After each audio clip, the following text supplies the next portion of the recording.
Well, I think that speaking to our audience here, that David Brooks needs very little introduction. But let me just say a few words. I think most of you are probably familiar with David for one of two reasons. The one would be the New York Times column that he writes. David, what is it? A couple of times a month, or even Once a week? Once a week. Oh, I thought I read all of your columns. And of course, many know you from that. And then, of course, you've also written some significant books that would speak to people interested in personalism. Most recently, the book, The Second Mountain. But of course, before that, The Road to Character. And I'll say that, speaking a little bit autobiographically, that I had been reading particularly your columns for many years, and was always drawn to not only the substance or the particular arguments that you were making, but to a kind of tenor with which you approached human issues.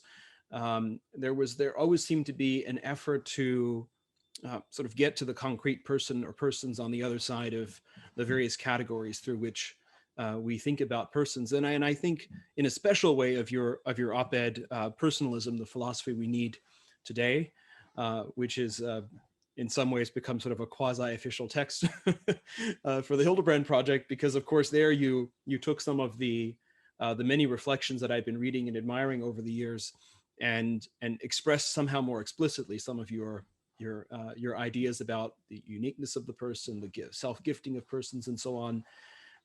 And I know that for many people here on this on our session today, that op-ed has meant a great deal, because not only did it distill into a very short text and into very sort of memorable statements some essential convictions about personalism, and as you well know, personalists, especially when they're philosophers, go wide sometimes, and they don't bring things back home, as it were. And I think also the strong sense of the idea that personalism is, even though in your title you say a philosophy for today, it's so obviously more than that in your articulation of it. And I know that speaks very, very much to people. So with those opening comments and a warm welcome to you and a thanks for joining us, I'll let you address our group here, and the format will be as before. We'll hear from you, and then we'll go to questions from the audience. Okay, thank you, John. It's a pleasure to be here. I have read a lot of books on personalism. I feel like I know some things about personalism, and I know that I am a personalist, but some days I think I really have no idea what that means. And so sometimes personalism can be a vague philosophy, and I'm attending this conference to try to pin it down so I know what I am. And I would say my original belief comes to it from the idea, which has been my constant experience as a journalist traveling around the country, that so many people say, no one sees me, no one understands me, no one gets me. 54% of Americans say they have no one in their lives who really knows them very well. The number of people who say they feel misunderstood is legion, and I think drives our politics. And this is Blacks who feel their daily experience is not understood by whites, Republicans and Democrats who look at each other with blind incomprehension, young men often who have no friends and who think that no one knows them well, and they go off to become psychopaths and mass shooters. You've got husbands and wives in broken marriages who realize the person who should know them best has no clue. And so you get this great cloud of unseeing.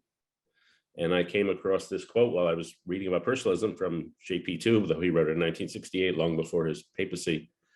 The evil of our times consists in the first place of a kind of degradation, indeed in a pulverization of the fundamental uniqueness of each human person. And so that really resonated with me, because I think people really do feel unseen. The number of people who have no close friends has tripled over the last 20 years. And so I came to believe that the most important skill of any family, organization, nation, or world is the ability to see others deeply and be deeply seen. And if you can't do that, you can't function as an organization. You can't function as a family if the people in it feel invisible. And this attitude of deep seeing, when it happens, tends to be transformational. I have a friend whose daughter was in second grade and struggling, and the teacher said to her, you know, you're really good at thinking before you speak. And that sort of one comment turned around the girl's whole year, because she felt seen and understood and respected, and that something she thought was awkward was actually a strength. I asked people, when's a time when you really felt seen and heard? One woman told me a time she was 13, she went to her first party and got ridiculously drunk. They dropped her off at her home. She was at her front porch. She was so drunk she couldn't move. Her father was a strict disciplinarian. Big guy, came out on the porch, saw her unable to move, carefully lifted her up, carried her into the sofa, and said, there'll be no punishment here. This is just an experience you had to have. And she felt he really had seen her and seen what she was going through, and did not think she was bad, which is what she thought. I remember I was in 11th grade, and my teacher, Mrs. Dustat, my English teacher, I had made some remark in class, and in front of the whole class, she said, David, you're trying to get by on glibness, stop it. And on the one hand, I was humiliated because she was like calling me out in front of the whole class, but I also felt weirdly honored and seen. And so that is the essential personalist skill, the ability to make people feel seen, heard, and understood. And the question is, what is that skill? And I'm on a multi-year journey to try to understand what that skill is and who has it. I think priests have it, teachers have it, biographers have it, actors have it. But I've stumbled in my quest to be a better personalist on this question, which I'd like to talk about just for a few minutes. And that question is, what is a person? If we're going to be personalists, we should know what a person is. And you would think that would be a settled question. People have been thinking about what people are for a long time. You'd think we'd all know. But Descartes had one version, Machiavelli had another, B.F. Skinner had another, Freud had another. Different religious traditions have and different religious thinkers have different answers. So what is a person that we're trying to see here? And I always think it's better to answer fundamental questions, not with theories, but with real life. And so I'll quickly tell you a little story that happened in 2004, a French writer named Emmanuel Carrère. And Carrère and his girlfriend and their two respective sons were on vacation in Sri Lanka on December 26, 2004. And Carrère and his girlfriend were breaking up. They had gone on this trip, but they had really lost all interest in each other. And they were drifting apart, sad about it, but unable to do anything about it. So they woke up the morning of the 26th in a pessimistic frame of mind. Carrère was despairing of himself. He felt he was a person who was incapable of loving anybody and would die alone. A mood of bored irritability settled upon their little party. It was only the 3 days in Sri Lanka, but they wanted to go home. And they were in a bad mood, so they decided not to go scuba diving, is what they had scheduled themselves to do that morning. And that turned out to be a consequential decision, because that was the day the tsunami hit, the big tsunami that swept across the Pacific in 2004. And they had met earlier that week, another French couple named Jerome and Delphine, who had a lovely 4-year-old daughter named Juliette. And when the tsunami hit, Juliette was playing in the waves, and just in the waves. Her grandfather was off on the beach reading the paper. Her grandfather suddenly felt himself get swept up in a wall of black water. Certain he would die, certain his granddaughter already had. He was pushed inland by the wave, and when it receded, he was about to be pulled out to the open ocean where he would die, grabbed a palm tree, a piece of fence pushed him against the palm tree, so he was stuck there. And the water receded. He got down, bloodied and bruised, realized he had to tell Juliette's parents that their daughter was dead. Went into town and saw them across the square and realized their last moment of pure happiness was about to be gone.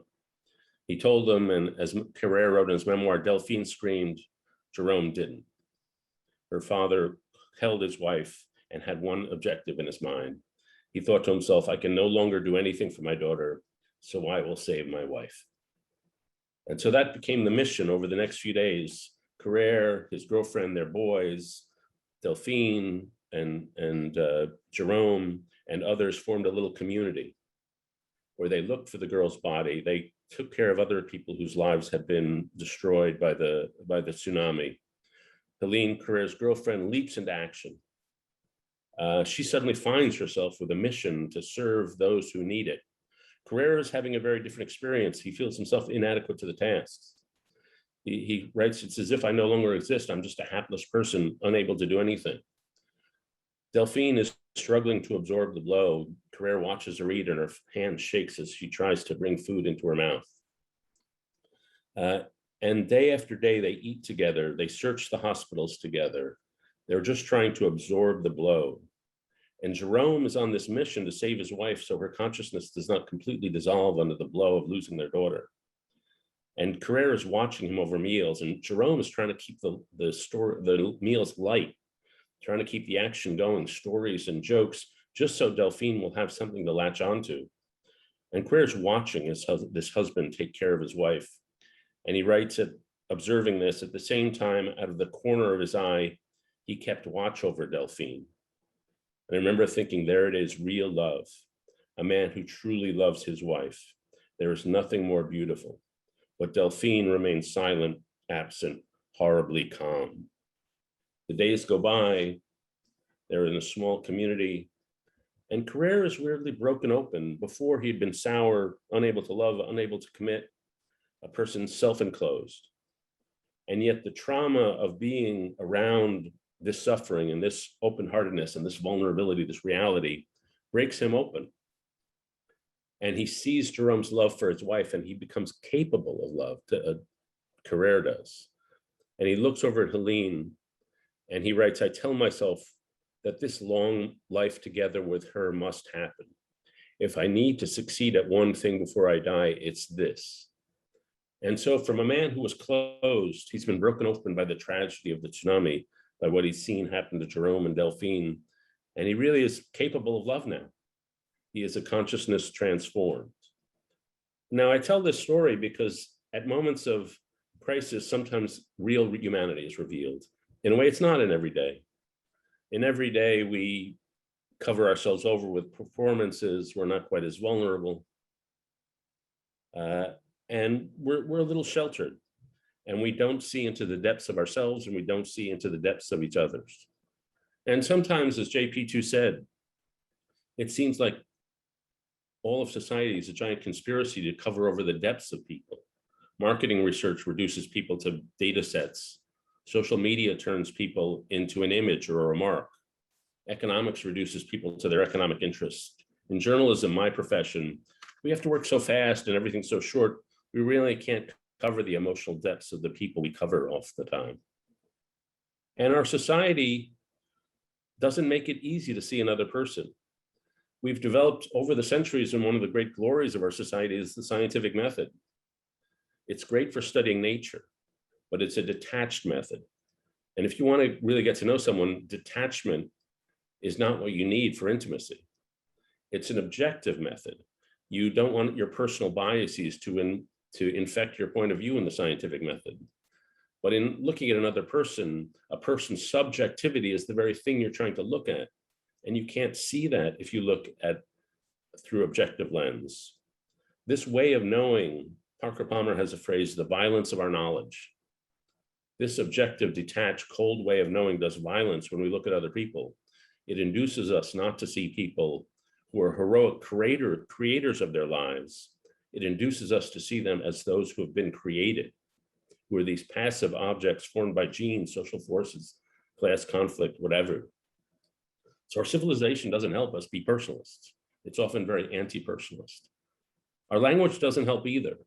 A person is a process, a person is something moving. But our language, especially the English language, tends to take verbs and turn them into nouns. It tends to take processes and turn them into states.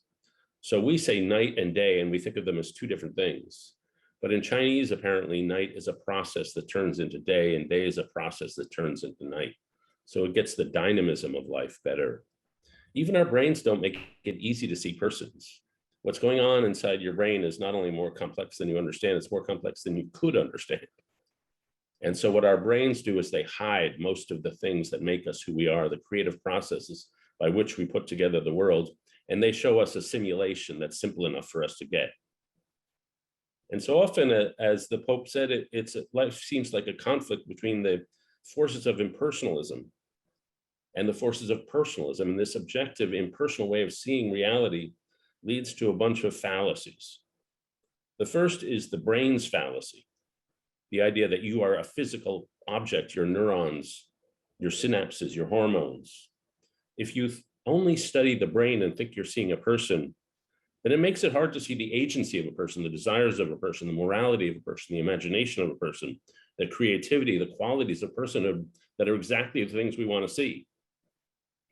The second fallacy is the little pearl fallacy. This is the fallacy that we're like onions. On the outside of, there's the social piece of us, and then you peel off the layers and you get to the real you. And if you get to the heart of a person, you get the little pearl. And the little pearl is the real you. You can peer into yourself and discover your real you. You can actualize your real you. You can go off to a 1970s New Age meditation retreat and sort of delve into the real you. But of course, in reality, there's no little pearl at the center of a person. And there's no one center in the brain or the body where everything comes together. A person is not a closed system that can be studied in isolation from others. A self only exists in relation to others. Then there's the reductionist fallacy, that you can divide a person into their little pieces and study each piece independently. And this is what gives us the modern university system, where you can study the self-interested part of a person in the econ department, the socially embedded part in the sociology department, the reproductive part in the evolutionary psych department of the bio department. And there's no place in the university where a whole person comes together, which is precisely what we want to see about a person, how they integrate all the pieces into one being. And that somehow is left behind. And that leads to the final fallacy I'll mention, which is the types fallacy.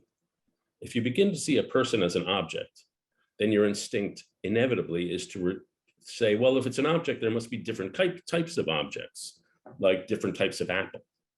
And that leads to categorization systems. And through all of Western history, we've had a whole succession of categorization systems. What types of people are there? The cruelest are racial categorization systems. If I know your race, your ethnicity, then I know all about you. Then there's the zodiac. If you were born in August, you're a Leo, and that tells you you must be this kind of person, as opposed to a Sagittarius person.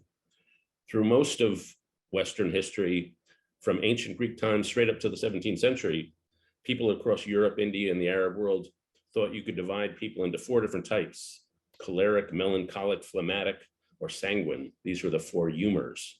That's another typology. Recently, modern social science enters the picture. And not long ago, corporations would give personality tests to figure out what personality type people were in. Today, they still give the Myers-Briggs test, for example. If you're an INFJ, you're introverted, sensitive, emotional, and judging. All these categorization systems fail. There's no scientific basis for any of them. The Myers-Briggs is the one that makes the most pretensions to be a scientific system, but it has no basis in scientific fact. About half the people who take Myers-Briggs turn into one category one time. They take the test again, they're an entirely different category.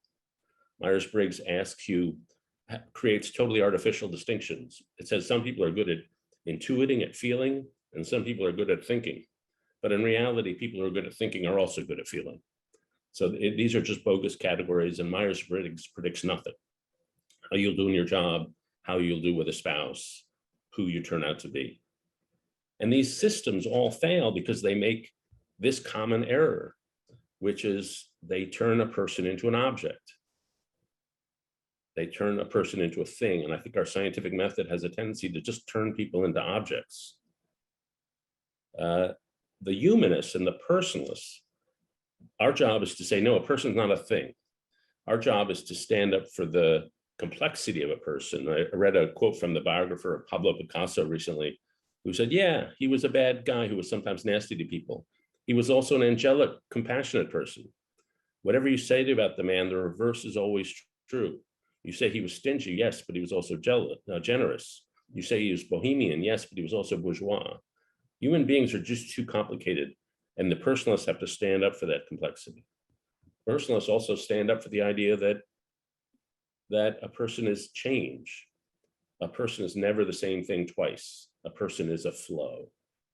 And to me, that's the core thing the Carrere episode reveals, that a person is not an object, a person is a process. And specifically, a person is a process of creating a point of view. A person is a process of creating a perspective, of creating a consciousness. If you look at that little Carrere episode, that little vignette with the tsunami, you've got a bunch of different characters in the story, and they're each living their own reality. They're each processing the moment in their own way based on what task the reality has assigned to them. For Jerome, it's a desperate mission to save his wife. For Helene, the girlfriend, the tsunami means coming into herself, being a servant to people around her. For Delphine, the mom, the task is simply to survive the blow, to not fall apart. For Carrere, his consciousness is transformed by the event. At first, he's a hapless loner who can do nothing, but then he becomes capable of love. And so the crucial arena of action in this episode of the tsunami is not only the wave hitting, it's how each person experienced what they experienced. As Aldous Huxley put it, experience is not what happens to you, it's what you do with what happens to you. And so a person is not an object, a person is the act of creating a perspective. And so how does the act of creating a perspective work? It's the act of creating your own consciousness. Well, it starts with perception. As David Hume said centuries ago now, every moment I look at myself when I want to see who I am, I'm always in the act of perception. Hume wrote, for my part, when I enter most intimately what I call myself, I always stumble upon a particular perception or other of heat or cold, light or shade, love or hatred, pain or pleasure. I can't catch myself at any time without a perception, and never can observe anything but the perception. What is perception? Well, some of it is just taking in reality, which is what it feels like. But it's also, as Hume says, coding it with snap judgments. It's coding it with a process of, I love that, I don't love that, I admire this, I don't like that. It's creating an emotional set of desires that you see around the world. Then it's a process of integrating all the information you take in into a coherent worldview, into a coherent perspective. Most of this takes place unconsciously. But then finally, there's the conscious process. We talk to each other, we read books, because we want to make our perspective, we want to make our consciousness wiser, more supple in understanding the world, more supple in understanding the reality around us. And so to me, the great project of being human is the project of creating a wise consciousness, a wise perspective that will allow you to show up in the world in a way that is understanding, that sees people for who they are, that knows what's important in the situation and not important, that knows what's worth wanting and what's not worth wanting. And so when you have a developed consciousness, it tells you what to see in the world. It tells you what to pay attention to, what not to pay attention to. When you have a developed perspective, it tells you what to do in each situation. Jerome doesn't have to think about, I'm going to serve my wife. He's embedded in a life in which his role as a husband makes that obvious. It comes out in the form of prejudgments. It doesn't take rational calculation. He knows who he is. He knows what he has to do. And so it's easiest for me to think of this process as through the metaphor of movie making. And it's hopeful for me when I look at another person, whoever you meet on the street, to realize they're the hero of their own movie. They're not in my movie. There's not one objective movie. Each person is creating their own access. The world, there's subjective reality in the world. There's objective reality, but we only have subjective access to it. And so what we see is the actor in the movie. We see their body moving across space, but they're not just an actor. They're also screenwriters who are fitting specific scenes into their larger life stories. They're cinematographers creating lenses through which to see the world. They're editors deciding what's important and what's not important.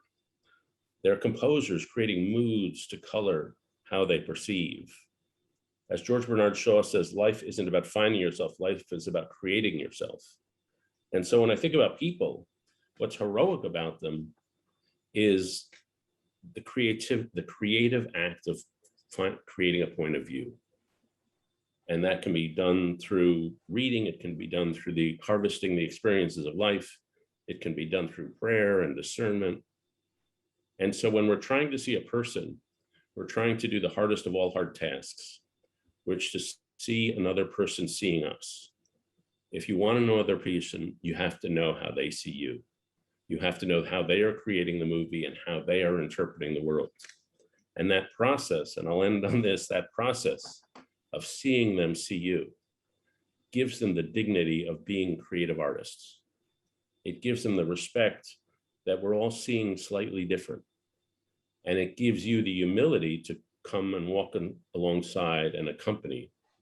And it means to do that, you have to approach them with a posture of loving attention and reverence, to use a very Hildebrandian word. It means you have to be patient. You have to accompany them and approach them the way you would approach a deer in the forest, gently and comfortably and in a way that inspires trust. It means you just have to show empathy. You have to try to mirror and mentalize the emotional states they're going to. But as John said in the last session, empathy is not enough. You have to ask them questions. A human being is a dignified creature. And if you want to know who they are, you have to ask them questions. And so to me, the quality, as John said earlier, is the quality of our listening depends on the quality of how much we know them. And the quality of that listening depends in part on the quality of our questions. And I collect good questions. What crossroads are you at? You can ask somebody. What would you do if you weren't afraid? What have you committed to that you no longer really believe in? If we met in a year, what victory will we be celebrating? What forgiveness are you withholding? And these are questions that take people out of the rhythm of everyday life and expand the view. And you can have a conversation about those questions. You can have joint attention to focus. And so what I've tried to describe here is a person as a dynamic creative force in the world. Each person is their own unique dynamic force in the world. And to see that, you really have to enter into their process of movie making. And so it's hard. And there's a reason people feel unseen, because it takes time and it takes skill, not just good intentions.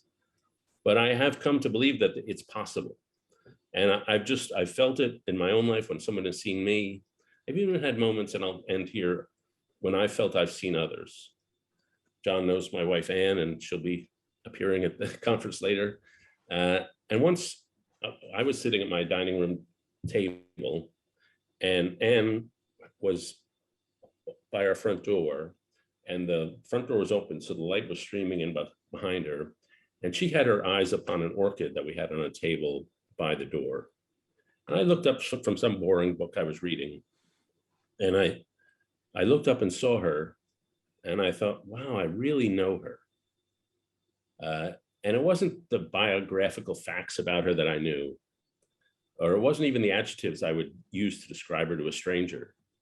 It was what we have when we really know someone, someone intimate in our lives. We know the flowing of their moods and emotions. We know how they respond to things. We know the dynamism of them. And it was a very delicious sensation, because I had the sensation I wasn't only seeing her, but I was seeing out from her. And that's entering into somebody else's creative process. And the only word I can describe for my sensation at that moment was beholding. I wasn't studying her. I wasn't analyzing. I wasn't dissecting. I was just beholding. And we behold God, we behold each other. And it's a very different method than the scientific method. But I think it's a wiser and more profound method. And somewhere at the heart of personalism, this beholding and respecting another person's creative process has got to be somewhere at the heart of what this all stands for. So thank you. That's my opening spiel. Oh, well, thank you, David. I'd say that's more than just an opening spiel. I don't know if you see that you, according to the chat, you're leading people to tears for the profundity of what you're saying here. And from the questions here, you're clearly striking a chord. So I invite again people to please to submit your questions. David, again, you're welcome to scan them and see what stands out.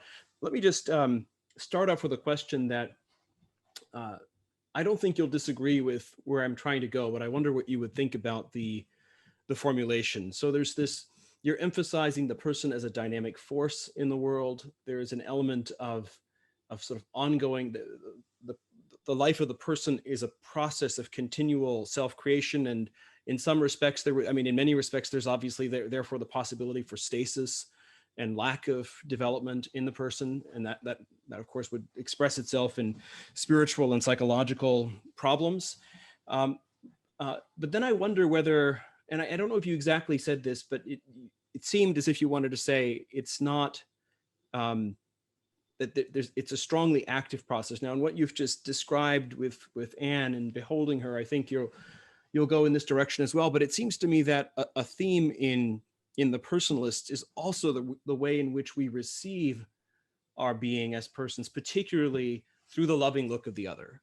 So there's a strongly receptive dimension. And I wonder how you would sort of work that into your account, which I resonate with strongly. And I think this whole effort to sort of tease out the dynamic lived dimension of the person as you're doing is just right on target.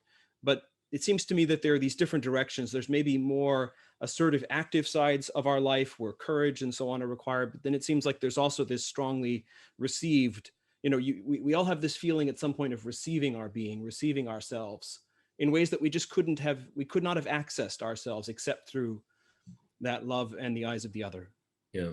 So this process of creation, the way I just described it there, it can sound like a very individualistic process, and even it can seem pagan because it person as creator. But of course, we're not alone. When that David Hume concept that all life is perception, it's also true where all life is encounter, as Martin Buber said, that we're encountering others at all times. And they are often seeing us into existence. And so St. Augustine had this concept of illuminationism, that God doesn't just see us with cold eyes.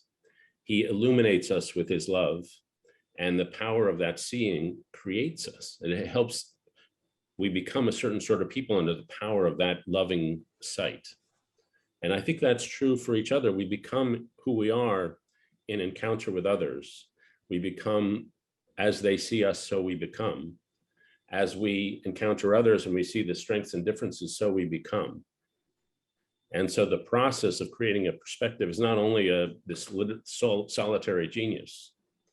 It's this process of encountering each other and seeing each other with the right kind of eyes. And so the Bible is filled with these crises of encounter, these crises of seeing or not seeing others. The disciples don't see the risen Christ. And the Good Samaritan, the Levite, does not see the wounded person on the side of the road. Only the Samaritan really sees this person. And these failures of seeing are not intellectual failures, they're failures of the heart. And so this process of seeing is not this cold, detached look that you simply observe. It's a practice of bringing into life others. And if you think back to your parents, it was their loving gaze that you wanted to rise up to and nourished you in some real spiritual way.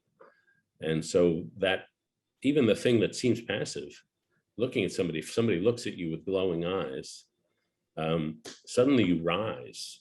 E.M. Forster, the novelist from the 20th century British novelist, they said about him,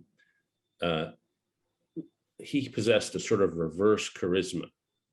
He listened to you so carefully and so well, you had to rise up and be your best, most honest self. And who wouldn't want to be that guy? And that's how God sees us. He's like the best seer and the best hearer. And so who wouldn't want to rise up to that? And so in that way, the process is not this pagan, narcissistic, solitary genius thing. In this process, it's a common process of illuminating each other into better versions of ourselves. Indeed. I'm reminded, to put it slightly more philosophical, that a category that's often used by the personalists in addition to the idea of activity and passivity is this notion of receptivity. That receptivity is a kind of fusion of activity and passivity. It's not just being acted upon, but somehow the reception of whatever is coming at you, whether it's, for example, love has this awakening and vivifying effect in our lives. So I think that's a wonderful category that you'll see across all of the different personalists when they want to account for personal being. There are lots of questions here, David. I'll throw another one at you that I think has appeared a few times here in under various formulations, which is a bit of a concern about something reductive in the language of person as process. And I know that I take you to be trying to capture particularly the dynamic dimension. One comment here raises the question whether the old language of person as substance isn't important, because the idea of a substance, of course, is that however much change it undergoes, it doesn't undergo so much change. If it was a complete sort of turning over of the being, then you'd sort of lose the earlier iterations. And I know you want to capture the dynamism of life and the unfolding over time. And it's true that, the various stages of our life, we may not even entirely recognize ourselves, but there's that concern, I think, with the ongoing personal subject at work in some of these questions. So I'm just curious how you would maybe bring together some of that more classic philosophical interest. And of course, Hume precisely doesn't hold that with his bundle theory. We're sort of constantly we're sort of the froth of human experience. That's the personal subject, but there's nothing ongoing. Right. That's where I guess I would differ with Hume, though he gets a lot right given when he was living. It's very Hume's modern neuroscience is hard on Descartes and really good for Hume. Hume got a lot right. Descartes got a lot wrong. I would say a couple things leap to mind immediately. First, on the substance, some of it is worth taking literally. Like if you look at a picture of yourself when you were 5, that is still you, but none of the cells are the same. They've all changed over. A lot of the attitudes have changed over, and yet it's still ineluctably you. And I would say there are a couple things that are consistent from birth to death. One is our body, and that the things that happened to you early in life, the thoughts you had, the traumas you suffered, are registered in the body. And the attachment pattern you had as a 18-month-old, the model of love that your parents communicated to you, you're going to carry that with you through a lot of time. Second, just genes. Genes don't determine us, but they help shape who we are and how we see. An extrovert walks into a party and sees a very different room than an introvert. Then there's simply the knowledge that you possess and that you build up over the course of your life. If you in college took home decorating courses, you're going to see a very different room when you walk into a room than if you had took domestic security classes, because you have different knowledge base. But then finally, and here I'll rise to the highest level of consistency, I think there's a consistency of our desires. And I would go back to Augustine, that we all love a lot of things, and over the course of our lives, our desires can change, and our ranking of our desires certainly changes. If you had asked me when I was 8 what I would do if I made the money I make now, I would have thought, I'm going to buy 1,000 Hot Wheels cars. but that desire has gone away and new desires have replaced them. But the consistency of the essential longings, the longing to be good, the longing to be respected, the longing to connect with others and exist in right relation to each other's, those are reasonably eternal longings.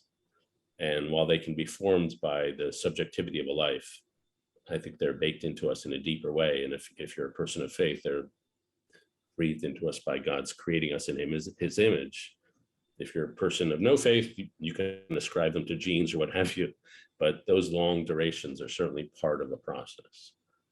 And I would ask John if somebody could save the comments. We will save them. They're very good, aren't they? Yeah. I'm just trying to glance quickly, but I can't talk and read at the same time. I know it's very difficult. No, we'll save them, and I can send them to you afterwards. Let me just push a little bit more on this theme of sort of the enduring personal subject, because again, I see that still coming through in the questions here.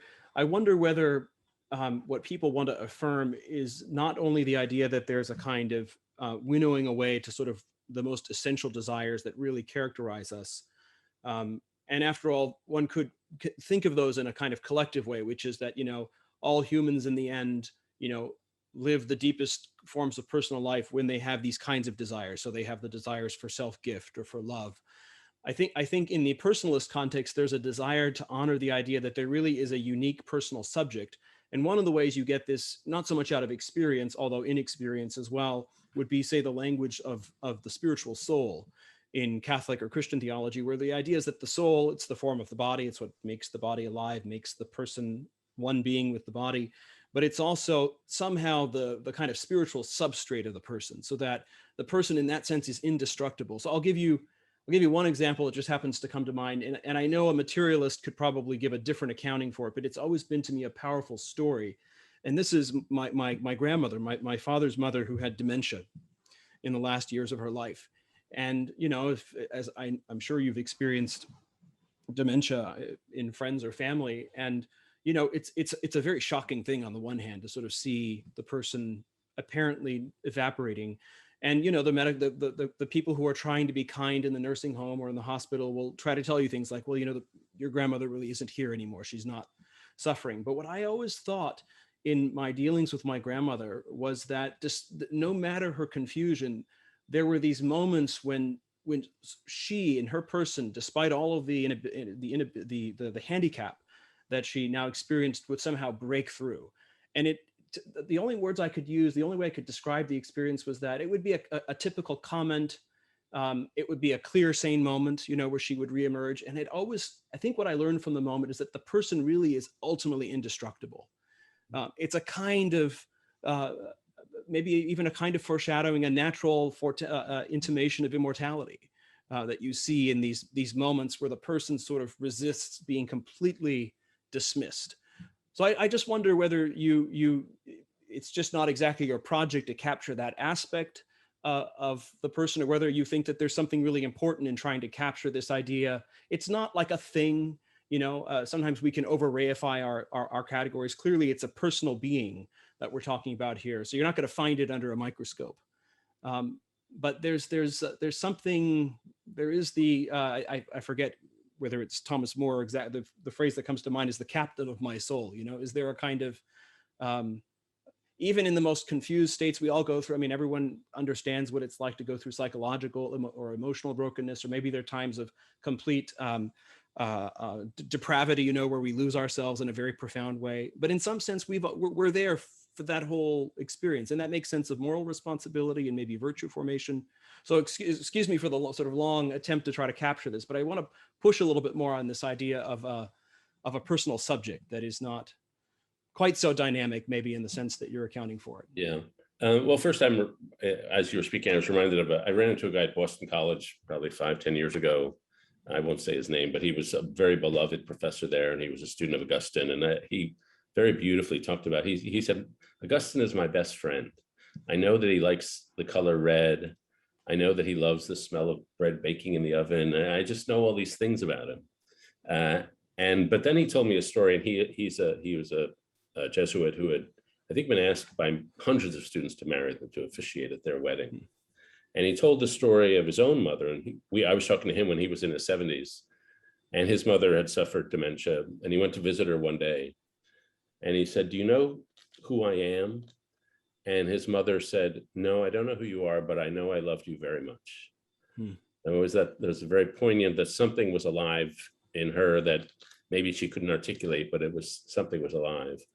I guess I would put it this way, and you know, I'm a secular writer. I write for secular audiences, and one of the things I say to secular audiences is, I don't ask you to believe in God or not believe in God, but I ask you to believe that there's some piece of you that has no size, color, weight, or shape, but it gives you infinite value and dignity, and that we're not equal on the level of our physical power, we're not equal on the level of our mental power, but we're equal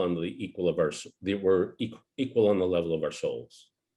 And that this soul, you don't have to believe in God, but to believe in a soul, that there's something that gives every human being infinite dignity. To believe that slavery is wrong because it's an attempt to insult another person's soul, that sexual violence is wrong because it's an attempt to insult another soul. And if you don't have that concept of a soul, it's kind of hard to explain why slavery is wrong. And a lot of people throughout the centuries and pagan times didn't think it was particularly wrong. But if you have that concept of a soul, you get the level of equality between all people. You operate under the idea that you treat each person as if they're made in the image of God, which is a pretty good shorthand for how to treat people. And then finally, you get the sense of the yearning. And so to me, a soul is a substance, but a soul is also a yearning. And it's a yearning for the good. And so Dorothy Day calls it a loneliness, the long loneliness. And she didn't mean solitude, she meant the loneliness for God. And so for me, even the soul is a process of yearning, a process of change. It's never staying put. It's a form of desire, it's a form of longing. And I would say that is what motivates us to try to want to improve our perspectives, our points of view, because we do want to be more understanding of others. We want to be wiser toward others, and we want to be able to anticipate what's going to happen in their lives so we can help them out. So I'm going to stick a little to this idea that it's a process, that it's a dynamic entity that changes while staying somehow always the same. Well, it seems to me that, there's so much being said here, we might have to continue this conversation some other time, but that a lot of this can be held in creative tension in a non-relativistic way. In other words, there are things that one wants to say about the soul, maybe under thinking more about metaphysics or ethical issues, that one would want to hold in creative tension with everything you want to say. And I think one of the risks of some of the language of the person as substance, at least in the context in which it happens, is that it is in some ways it's abstraction. So I think showing how this being that we call the person, on the one hand, needs that. I think many people here would want to say we need that kind of metaphysical account of the person. At the same time, it requires this kind of vivid description that you're offering, so that we don't in our, someone was concerned about the process, the person as process is reductive, but there's a whole different kind of reductivism when we don't sort of capture this dynamic dimension of the person. So I just I want to pose a couple more questions, because I'm mindful of our time here. There's the political question that many people are interested in here. So maybe we'll just go there, because I know that this is on people's minds, which is basically, what do you see as the prospect of personalism, and in what form would it have to be to have some kind of meaningful impact on our body politic?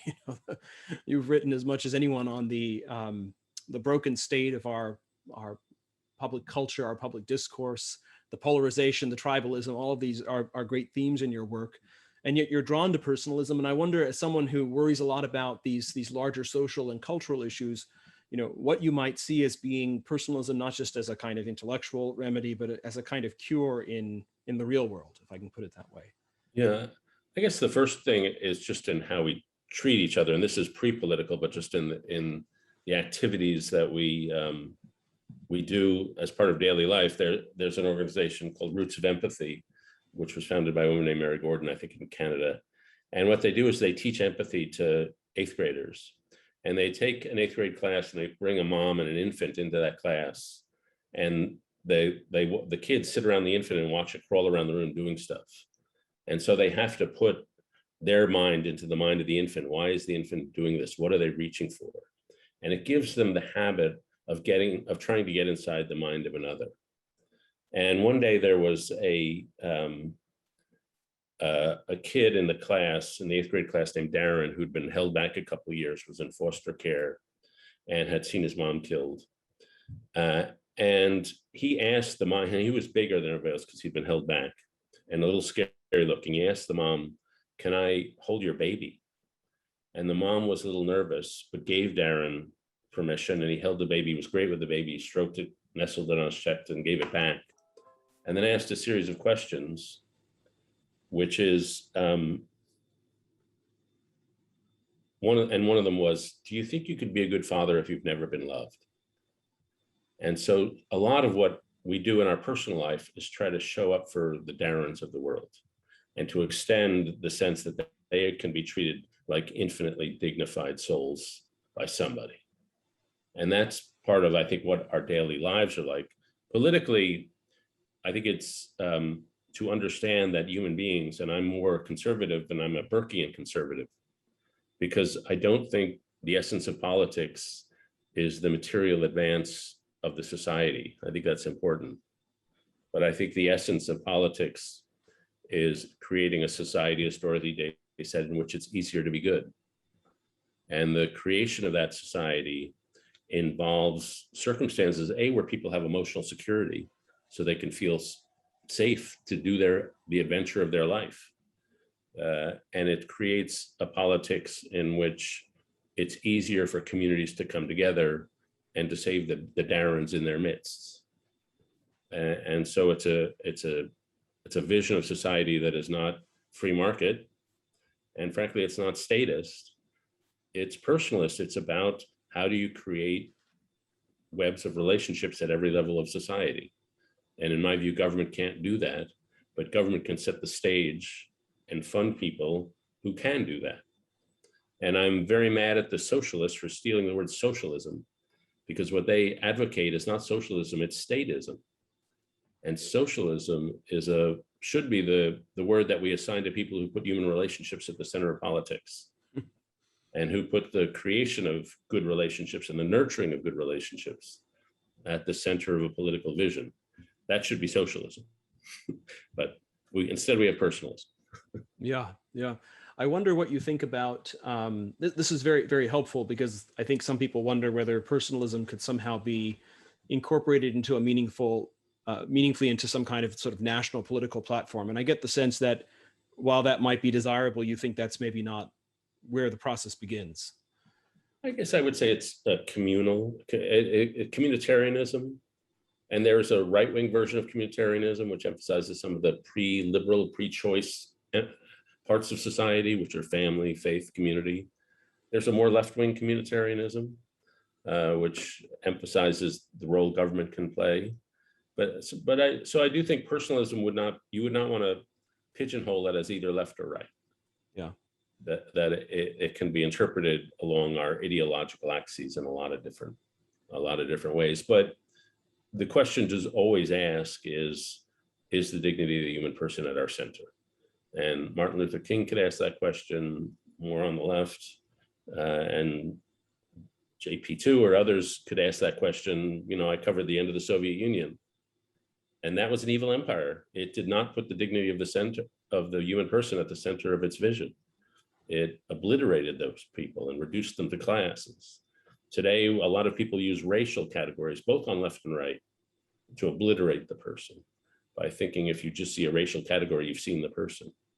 And it's those abstractions that are often the most menacing, because you think you've seen a person, but you've just applied a label. Yeah. Yeah, it's very interesting. It's something we often note, that the personalism, broadly understood, has produced great fruit sort of along different aspects of the ideological spectrum. You have it somewhat left-leaning, somewhat right-leaning, obviously not all the way into socialism or statism on the left. And that there, of course, it's not personalism anymore, but I've always found that to be one respect and an important test, particularly in moments where political loyalties are very strong, and that can feed back into what you think your intellectual conviction should be, that we have an intellectual tradition here that is broader, certainly, than the current political moment. And it's a lot broader than that. Yeah. as well. I interviewed President Biden. Whatever you think of President Biden, I asked him who's had the greatest influence on the way you think. And he didn't quite give me an accurate answer. He gave me a good answer. And the answer he gave me was Jacques Maritain, who was apparently his father was a big devotee, and who he became a devotee. But what's interesting about Biden is that it's his family. It's the working class family in which he was raised, and the sense that you're no better than anybody else, but nobody's better than you. And I think his father absorbed from Maritain that this emphasis on dignity. And so Biden's agenda is one more left of center way to redistribute funds in order so people can feel they have dignity in life, and they are seen and respected and can lead the lives. One of my favorite sayings from personal psychology is from John Bowlby, who did attachment theory in the 1950s and 60s. And it is that all of life is a series of daring explorations from a secure base. Mm-hmm. We all need that secure base. And once you have the secure base, you can be very bold and do a lot of things. And somebody I followed when I was young said, I'm a political conservative, so I can be a cultural radical. I want a firm foundation, but once I'm living in a stable order, I want to do experiments in living. I don't think I totally buy that, but I understand what he was saying. Yeah, indeed. Well, David, we're coming to the end here. There are so many good questions, and I would ask some of them if the risk wasn't that we'd be here another hour. So I'll send them to you. I'm just wondering here if I want to ask a final question here, or whether we should perhaps wrap it up here. Is there anything sort of in conclusion that you would say to us as a group of people from, we have intellectuals, but we have people doing very practical things here. I mean, this is not a principally academic gathering, but there's this common concern with the nature and the dignity of the person. As someone who is, you're one of us in many ways, and yet you're pursuing it in the world that you're in. What would be your suggestions, your guidance, or your challenge for us as we try to carry on this work of personalism? Yeah, right well, here you know in what, Rome? America needs a more broadly applied Catholic social teaching. I think that has yet to be fully developed, so it's in the national mind. And obviously, if you were Michael Novak, you had a pretty developed view of Catholic social teaching. If you were Dorothy Day, you had a developed view of Catholic social teaching. If you're, I don't know what people think of Richard Rohr, but you have a developed view. Protestants do not have it. There are certain Protestant leaders who have learned a lot from Catholic social teaching. But in my view, the Protestant church is in crisis now because it does not have the version of a method of Catholic social teaching. And frankly, neither of our political parties have that. And they could have different versions of it. But I think that is the lost intellectual piece of American life. We should have a Christian Democratic Party, but we don't. And we have a party that used to be conservative and now is something else, and a party that is moderately liberal. And then the final thing I'll say is it's embodied in a life. It's an embodied form of knowledge. I chair this thing called Weave, which is we celebrate local community builders. And one of the guys, and we lift them up, we try to give them some money to help them do their work. We try to bring them before audiences so people can see what a beautiful life they lead. And one of the people who leads a beautiful life is a guy named Pancho Arguelles in Houston. And until recently, and for many years, Pancho would take mostly undocumented immigrants who had been paralyzed in construction accidents. And he would give them wheelchairs and diapers and catheters. He would organize them into social workers. So you'd be in a neighborhood in Houston and 25 Latino guys in wheelchairs would be rolling in your neighborhood to do something for your community. And it was about taking people who had been robbed of their dignity by the paralyzing accidents and allowing them to lead a life of dignity. And who wouldn't be inspired by that? And I once was talking to Pancho and I said, you radiate holiness. And he said, no, I reflect holiness, which is the right answer. And so that kind of just daily life, and not all of us are going to be as sacrificial as Pancho, but we could be a little like that. Yes. And if we could be a little like that, I'd set the politics off to one side and I'd be happy just with that. Well, that would be such a natural place to end, but I'm going to ask just one more question because I can see them boiling over in the chat, and there are some friends of mine who might call me and say, why didn't you ask this question? But I think it boils down to competing visions of the common good. What do we do when it's not just political difference that separates us? Or another way of putting it is, if we say that the reason there's so much political difference is because there are these different competing visions of the common good. And of course, they tend to, there's sort of all of these signal issues that the differences revolve around, whether it's abortion or religious liberty. And I just wonder, what your thoughts would be, both diagnostically, but maybe even more than that, in terms of your suggestions for how one goes about that, because those are simply realities of our life. And it's true that, living a life that embodies these personalist ideals can have a radiating and transformative effect on people around us. And yet at the same time, most of us, I think, desire something like a real felt community. And yet, how does that work when there are these very profound differences? And I think it's good to acknowledge that they really do drop beneath the political level. And that's probably what makes them so hot at, in politics, because there's something else going on. So this is like opening a can of worms here at the end, but maybe just your thoughts here as we conclude, that I know would be appreciated by many here. Yeah, I guess what I see is not only different visions of the good that sometimes non-overlapping, but different stories. Alistair McIntyre said, how can we know what to do unless we know what story we're a part of? And so some on the woke left have a story they tell, which is about oppressor and oppressed groups, that society is an inevitable set of conflicts between oppressors and oppressed. And I think that story is just a crude reduction of the complexity of human society, and that assigns people to tasks which they themselves cannot get out of, and it assigns others to almost a dehumanized form of humanity that they're bound to object to. If I could be never Trumper, which is what I am, I would say he tells a story in which the good-hearted people of America are menaced by outsiders and aliens. And to me, that's a story that also pulverizes the human person and the human soul. And so the story of pluralism is a story of first of epistemological modesty, where there's a lot we don't know. But when we look at each other, we try to see each other not as victims of class conflicts, not as warriors in a war of all against all, but as people who are trying to be knowers in a complex world, who are trying to feel seen and flourish, and who are attempted lovers and trying to carry one another along. And that's pre-political, but it's a way that stops. And I guess I'll end here. To me, we have these violent, non-overlapping visions when we see people as groups.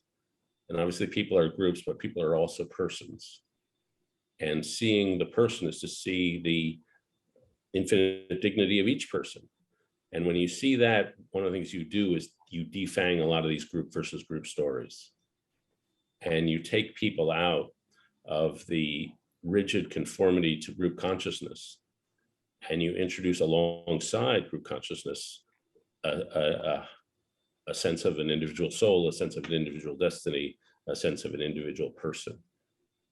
And I would say now, breaking down the story of group versus group, tribe versus tribe, war versus war, is the first step toward any positive politics that we can think about. What someone asks here, whether you know anything about the American Solidarity Party, and whether that in any way reflects some of what you would hope for in a, should there ever be which there may never be, but a Christian Democrat Party. Yeah, I will look that up. I will say I'm not a believer that we all have to agree. I mean, one of the any society is a tradition of conflict, and Jews study Talmud, and they have a saying, when we argue, first arguing is our form of prayer. When we're arguing, we're searching for the disagreement under the disagreement. So it's not that we disagree, that's not interesting. Why do we disagree? What is there deep down that is causing us to disagree? If we both work together to find the disagreement under the disagreement, we're doing something really interesting. and that's a way to have solidarity in the context of disagreement. And that's the trick that we're failing now as a country. It seems to me, though, that in your vision, pluralism is not only a fact of life, but a fundamental American value. And whatever, for example, Christians manage to achieve politically in this country, it's going to be in a pluralistic context.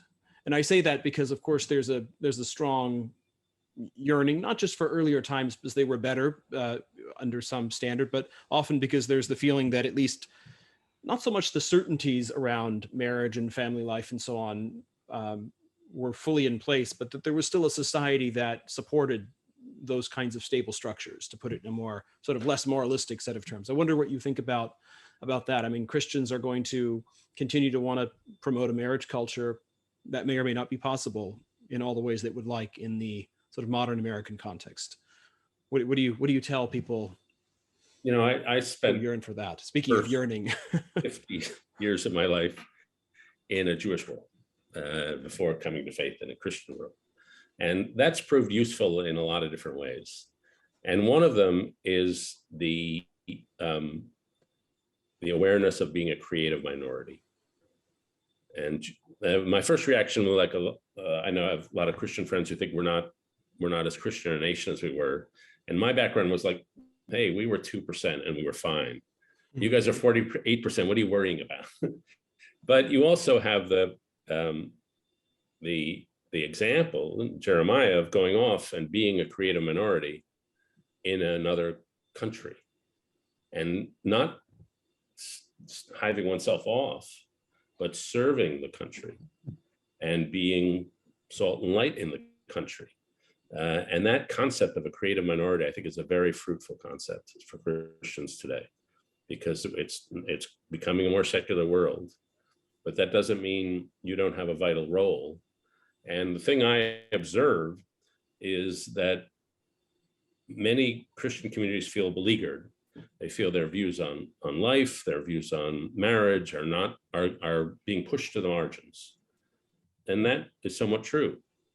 But it's also true that the religious communities that I visit have what all of society is hungering for, which is a moral language, a set of moral categories, a set of concepts, sin, redemption, grace, that are essential to leading a good life and to understanding the moral adventure of life. And so my counsel would always be not afraid. Like, people of faith have the golden key. And if it's shared in the right way, it's a key that many people want to have unlock their door. And the ebbs and flows of religious life have been rampant throughout American history. But I have a sensation, which I don't know anything about because I'm not 25, that the rising generation of Christians is creating a new church or a new mode that will solve some of what their older generations left behind to them. It's a good subject I want to write about. What are 25-year-old Catholics and Protestants doing? Because they're doing something different. Well, you'll know where to find some of them, and we can point you in the direction of many others. That sounds like a great project. Well, David, thank you very much. I don't know how we can end on a higher note than not only quoting Jesus himself, but quoting John Paul II, the great personalist, be not afraid. So thank you very, very much. We will send you these questions. By the way, there's someone writing in saying he's happy to give you his 21-year-old opinion, one of our participants. Thank you so much, David. It's been a pleasure to have this conversation. Look forward to finding ways to continue it. Okay, thanks. I'll be tuning in the rest of the week. So okay, thank you. Thank you. Wonderful. Okay. Well, thank you to our audience. It's been wonderful to have your participation with us. Those of you who are full participants know that there is a time of, we have a virtual happy hour, which was scheduled to begin for about 10 minutes ago. You have the links either in your calendars or in your email, which would have come from Catherine Beagle. So we welcome those of you there who have a few minutes to come and introduce yourselves to one another. And for those of you who are not full participants, but guests, we look forward to seeing you bright and early tomorrow morning when we continue at 9:40, and I'll underscore that again, 9:40 Eastern time, not 10, for a session on Greek and Jewish roots of personalism. So we'll see you then tomorrow morning, 9:40 a.m. And thanks again for joining us. Have a good evening.